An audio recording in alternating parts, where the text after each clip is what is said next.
I'm Avehi Menon and I work with Sarmaya, which is a digital museum with a multi-genre collection. I'd like to thank Avid Learning for inviting me to share my thoughts on the rise of the virtual museum in this time of social distancing. To begin with, I think I'd like to look at the idea of a virtual museum to also encompass physical museums that occupy digital spaces. So, those that have interactive websites or are present on social media platforms. This idea of a museum existing beyond its physical space is not a new one. For decades, museums have now gone to spaces that audiences are in. And what this virtual presence means is that it's transformed the way we engage with objects and with collections. So the idea that you can zoom in, look at details of objects from your favorite museums across the world. You can take virtual tours, thanks to VR, thanks to collaborations with Google Arts and Culture. You can take virtual tours of your favorite exhibitions online. What this technology has done, has created multi-sensory experiences, bringing objects to life. What it also has done is create accessibility for those who can't visit the museum physically. As well as online collections, digital resources are a huge learning space for students, parents, educators, scholars, researchers.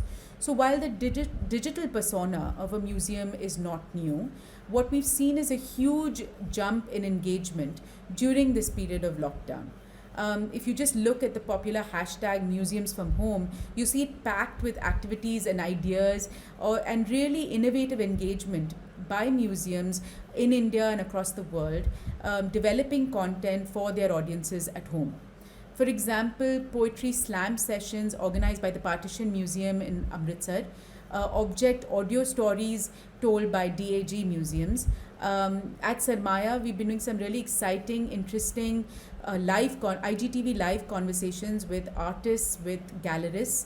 We've also introduced a learning resources section for children who are at home. The Met in New York has been doing these 360-degree tours, chats with their curators.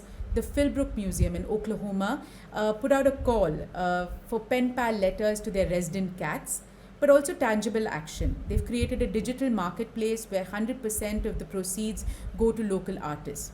We've also seen a tremendous increase in social media challenges, in quizzes organized by several museums, the Bhawdaji Lad Museum, CSMVS in Mumbai, just to name a few. The Getty Be the Art Challenge, where people are imitating objects from museum collections with objects that they have at home, has been a fabulous response. And so this period has really seen a lot of reflection on the part of institutions, on the part of museum professionals, about the opportunities available in the digital space.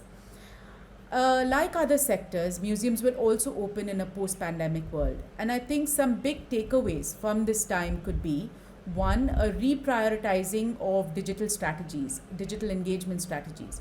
Because we do see that the museums that have managed to reach new audiences, that are creating innovative online engagement, are the ones who've invested in digital 5-10 years ago. And so looking at digital as a department and not just a tool. Two, I think we really need to think through the kind of content that we're creating for online audiences. Because online, we are competing with cute cat videos, with arresting visual content, with TikTok dance-offs. So we really need to think through what the curatorial strategy will be for our online audiences. As well as, how do you replicate human, personal connections that are made in the physical space? How do you translate that online? Three, I think museums are huge learning spaces, and a lot of museums like us that do education outreach, that do art outreach, now need to translate those learning spaces online.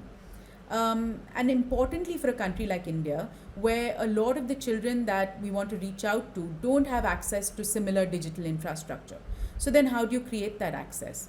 At Sarmaya, we teamed up with Pratham to create art activities that would go out on WhatsApp.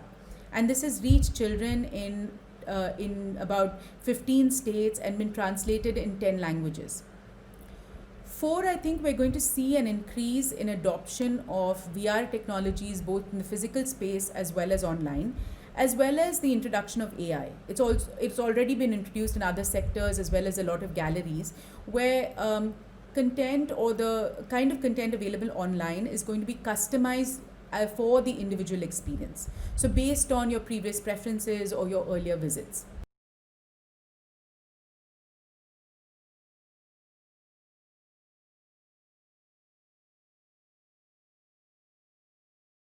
So just to wrap this up, I think that the virtual museum or the virtual persona of museums is only going to be strengthened. But I think it's going to be successful only when institutions don't see the digital in opposition to the physical, but rather see it as an extension of it. And two, as long as it's aligned with institutional values and the institutional mission. Thank you.